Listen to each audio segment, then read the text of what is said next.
The story opens in prehistoric times with the little pig running carefree in a huge grass field. A minute later, it stumbles upon a flower flying in the wind and starts chasing the flower and goes running under a mammoth, and a lot of prehistoric birds are seen. There are saber-tooths chasing deer for food. The pig is still chasing the flower without noticing the surroundings. The flower stops at a bear's nose. The bear is Bramble. The two bears and the man Vick hide inside a hollow trunk. It shows that they are trying to escape somehow. The flower rests on Bramble's nose. The pig tries to reach the bear's nose and takes the flower. Bramble inhales the flower and sneezes. With the force of the sneeze, the pig goes flying a few feet away and starts crying. After this, huge prehistoric pigs, maybe the little pig's relatives, start chasing Vick and the bears. The name of the man is Logger Vick, and the name of the bears are Briar and Bumble. 1 hour ago, Vick shows some tourists a cave painting, saying that the cave painting is 30,000 years old. The cave painting belongs to the age of the mammoth and saber-tooths. On the cave painting, there are drawings of men on bicycles. Vic tells the tourists that there's a mystery to these paintings and tells them that the early men were smarter than we give them credit for. The tourists realize the paintings are fake and leave the place yelling at the Logger Vic. After this, three of them pack their things from the cave to leave for home. Then Bramble sees a blue and glowing butterfly which goes into the wall in the cave and creates a portal to the past. When Bramble touches it, everything around them goes back in time and the place changes into a prehistoric place. Bramble, Briar, and Vic are now in prehistoric times. They go out of the cave and see a lot of gems and prehistoric animals around them and realize they time traveled 30,000 years into the past.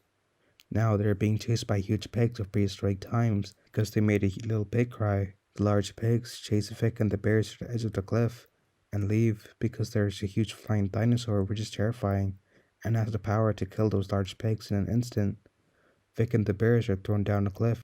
They fall into a river and are saved somehow with less of an impact or fall on their bodies. Briar is separated from Vic and Bramble due to the flow in the river they fell in. Briar meets a wolf. This wolf wants to team up with Briar to survive. On the other side, Bramble and Vic are being chased by a group of early men.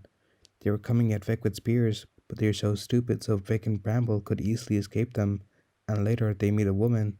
She's also an early human. On the other side, Briar is being teased by a group of little pandas. No matter how fast or how further he ran, he couldn't shake the pandas off them at the time. The wolf asks Briar again, saying, "I'll help you with this if you team up with me." Briar teams up with the fox. The early girl takes Vic and Bramble to her village tied up. The people in the village are made out of meat, so they try to cook Vic and Bramble. But suddenly, a group of bulls come rushing to the village where the early humans live, and this time Vic and Bramble got lucky and escaped from the chaos that is created by the bulls. In this chaos, the early human girl fights the bulls and makes all the bulls go away. To save himself from the bulls, at some point, Vic mounts a bull and starts riding it. The girl sees all of this from a distance and starts to like Vic. And all of the people in the girl's village see Vic and Bramble as heroes after this incident. They call them the two saviors sent from above, which means from the heavens, and ask them to protect and save their village. On the other side, the wolf is being forced to eat an animal by the other wolves, saying she's a coward and is not a suitable wolf for the wolf pack. Briar sees all of this from a distance and helps the wolf. Later, he cooks her some food and gives her the fruit she wanted. She apologizes to Briar and tells him about her past and how she was never good at hunting. Even if she hunted an animal, she'd let it go out of pity. Due to this, the whole pack thinks she's a coward. To that, Briar says, "Is that why you want to eat the courage fruit?" She says yes, the courage fruit is the most magical fruit in the forest. Eat it and become courageous. She takes Briar and shows him where the courage fruit is. It's on a mountain far away, and the wolf wants to eat it to be brave and awesome in her wolf pack.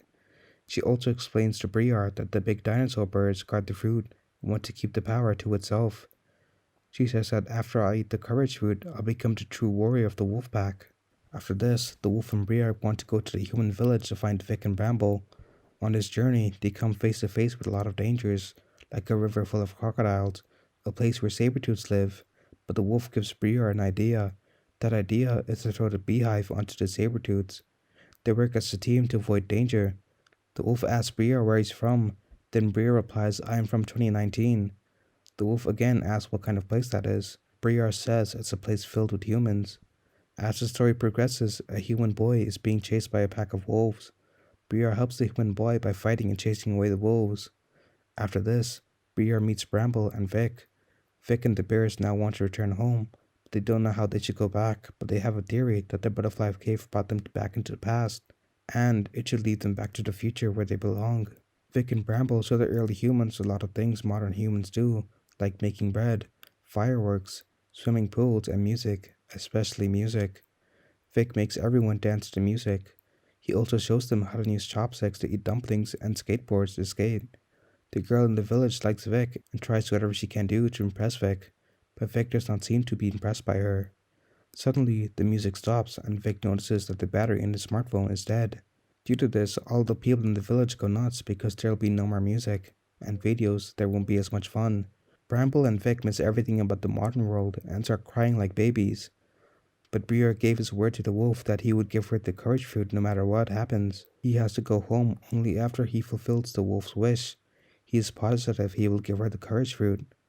He also says that they will return home after finding the courage fruit. After a very long and dangerous trip to the mountains, finally Briar, Vick, and Bramble and the wolf reach a place where the courage fruit is, but they don't see any courage fruit. Instead, there are only eggs of the flying dinosaur. They realize that the courage fruit was a myth. The dinosaur was guarding its own eggs. The wolf is heartbroken that there is no courage fruit to make her brave. She thinks she is useless and starts to miss her brother who died. Then, Briar tells her the story about how he and Bramble stayed brave even after their mother left them. Suddenly, the volcano nearby erupts and chaos has spread all four sides of the prehistoric world. Seeing this, the huge flying dinosaur takes her best and leaves the place.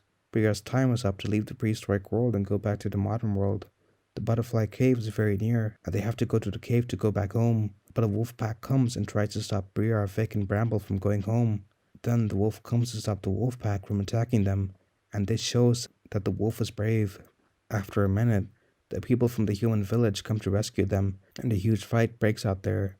All of them fight and make the wolves go away then. Now they want to leave and tell their goodbyes to everyone. Now suddenly, the blue butterfly appears again and opens a portal to the future. Vick and the bears return home, and the story ends here.